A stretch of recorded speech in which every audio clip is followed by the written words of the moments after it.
oyogere ku mwana wa Chameleon gwe. Oli omwana alina right okwogera ku kitaawe. Gwaba bo baliwa.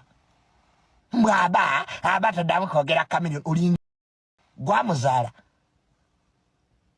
Batumwe mutujeko. Uri basa Chameleon cyanyede. Ulira Jennifer. Mutujeka amarona kajanja namwe. Si marona kajanja. Kajanja. Omwana has got a point. Omwana abadene. Hi guys, assalamu alaikum wa rahmatullahi wa barakatuh. Muri mutabalonje abekumira kunubya tumedia kansubidenti buli omwali bulonje. Mwebale kulaba, mwebale kusubscribinga, abalikinga n'abasharinga mukolo mulimo gw'amaanyi nnyo. Thank you so much, and before I go any further, I wish you a Merry Christmas guys and a Happy New Year in advance. Mwebale kwekuumirako, mwongere okubeera nga mwekuumirako. Olwaleero munnamasaka ntuuse neera nga bulijjo.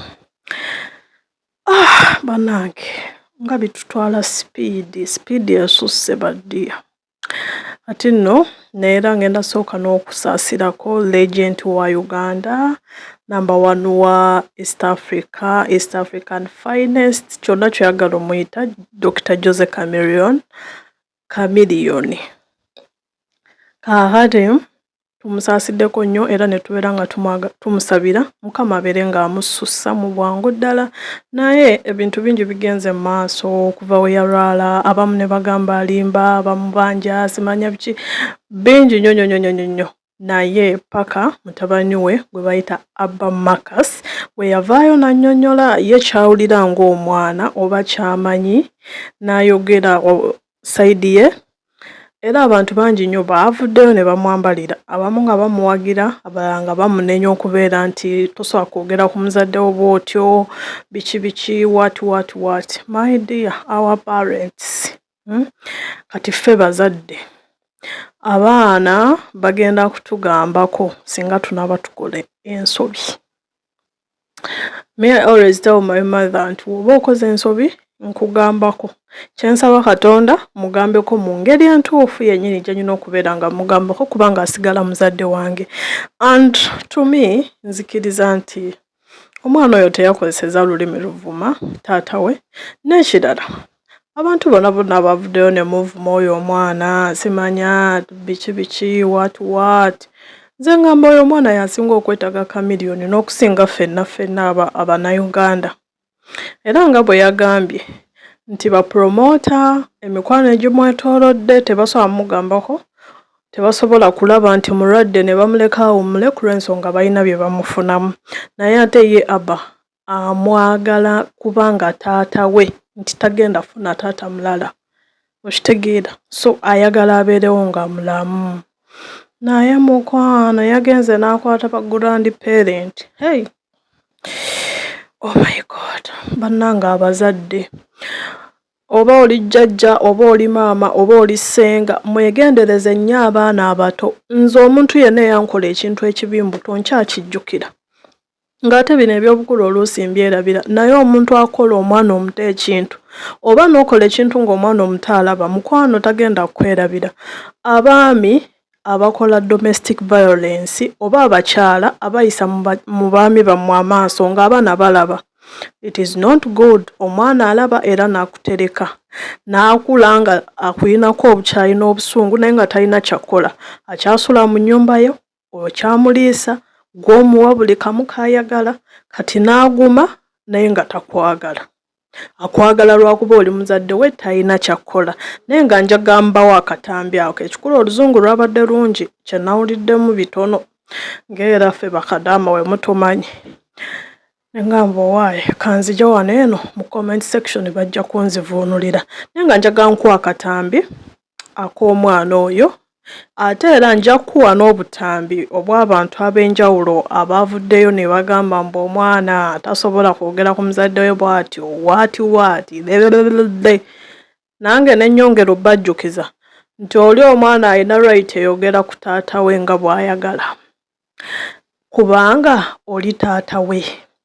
Okitegeera, oli taata we yasinga okumwagala osinga ffenna era amwagala nga mulamu. Kyova olaba ye avuddeyo n'amugambako nti dad, you know what, abasawo be baba bagamba nti akawago ko kalwadde, is it akawago oba akalulwe, something Pancreas is what in Luganda? Help me out.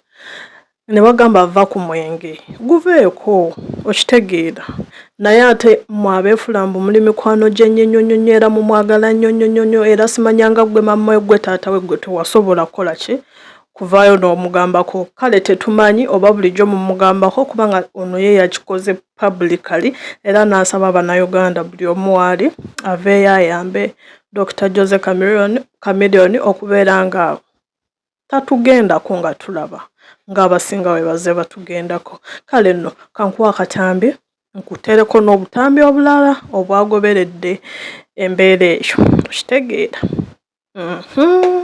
kutambikeeko. Wana Uganda, I'm finally choosing to break silence about a very, very serious issue that needs action with immediate effect. As you all already know, that my father's not doing well, he's in hospital, and you guys probably only know the surface level information about what is really going on. To start things off, my father suffers with acute pancreatitis. In most cases, this is a condition that is caused by repeated alcohol use. In this case, this is exactly what is going on with my father. To put things plain and simple, my father struggles with alcohol addiction. This is something that he's been suffering with for quite a while now, henceforth the weight loss that people keep on talking about and everything. It completely disheartens me when I see the internet throw around and bash my mother, making her the cause of everything. I am here to tell you that is completely false. My mother has nothing to do with any health issues that my father may be experiencing. Throughout my entire life, I've always seen my father struggle with alcohol and controlling the use of alcohol.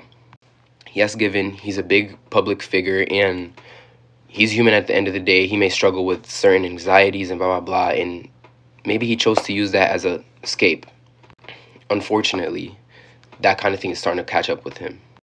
At the moment, even though I may not look like it, I'm very angry with my father, and I'm angry with the environment that he puts himself in and the people he surrounds himself with. Never in my life have I seen such unconcerned parents that are so careless about their children's well-being. In this case, I am talking about my father's parents. So far, I have already lost 2 uncles, and that is because of the complete, utter irresponsibility I've ever seen from parents. So far, I have already lost 2 uncles, and that is because of the complete and utter irresponsibility of these people's parents. Honest to God, I don't even like to call them my grandparents because I don't like any association with them. That's a whole nother story altogether.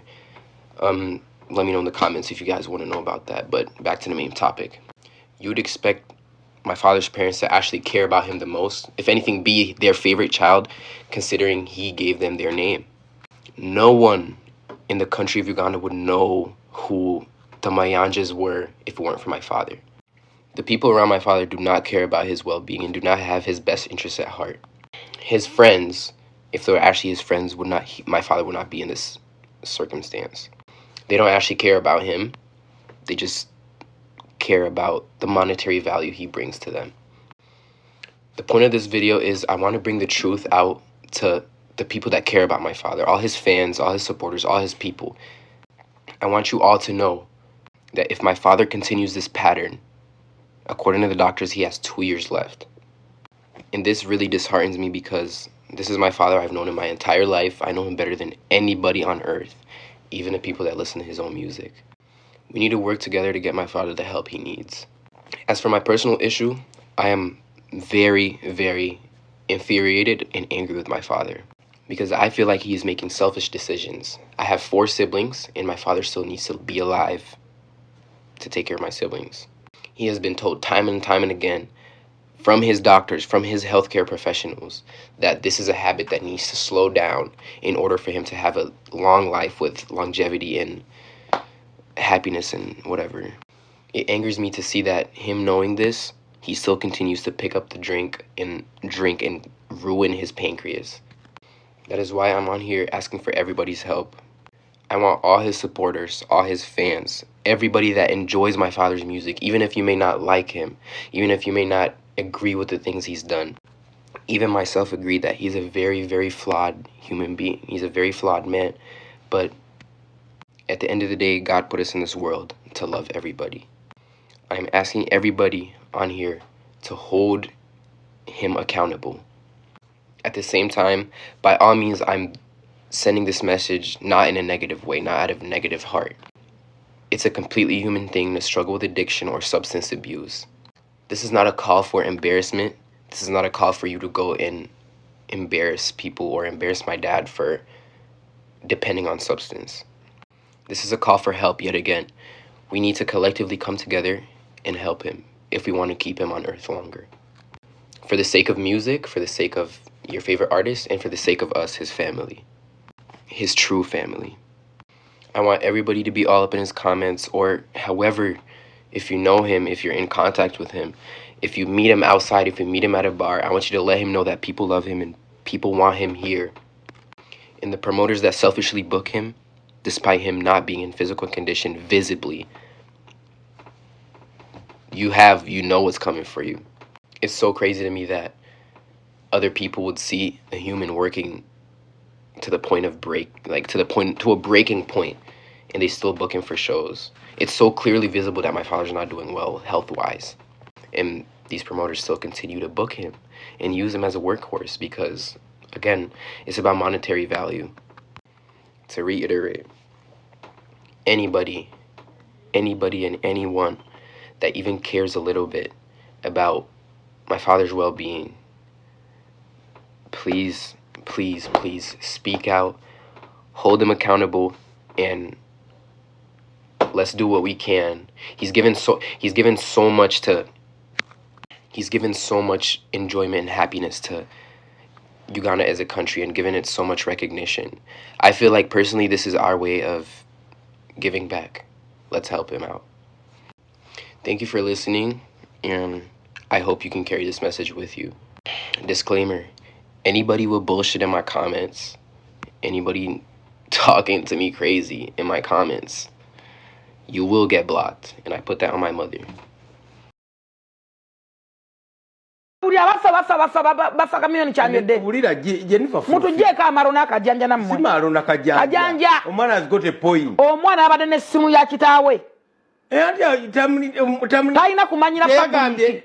Yagambye Abba public gy'omanyira ye baliisiza ne babeezawo ne basomesa. I respect nze.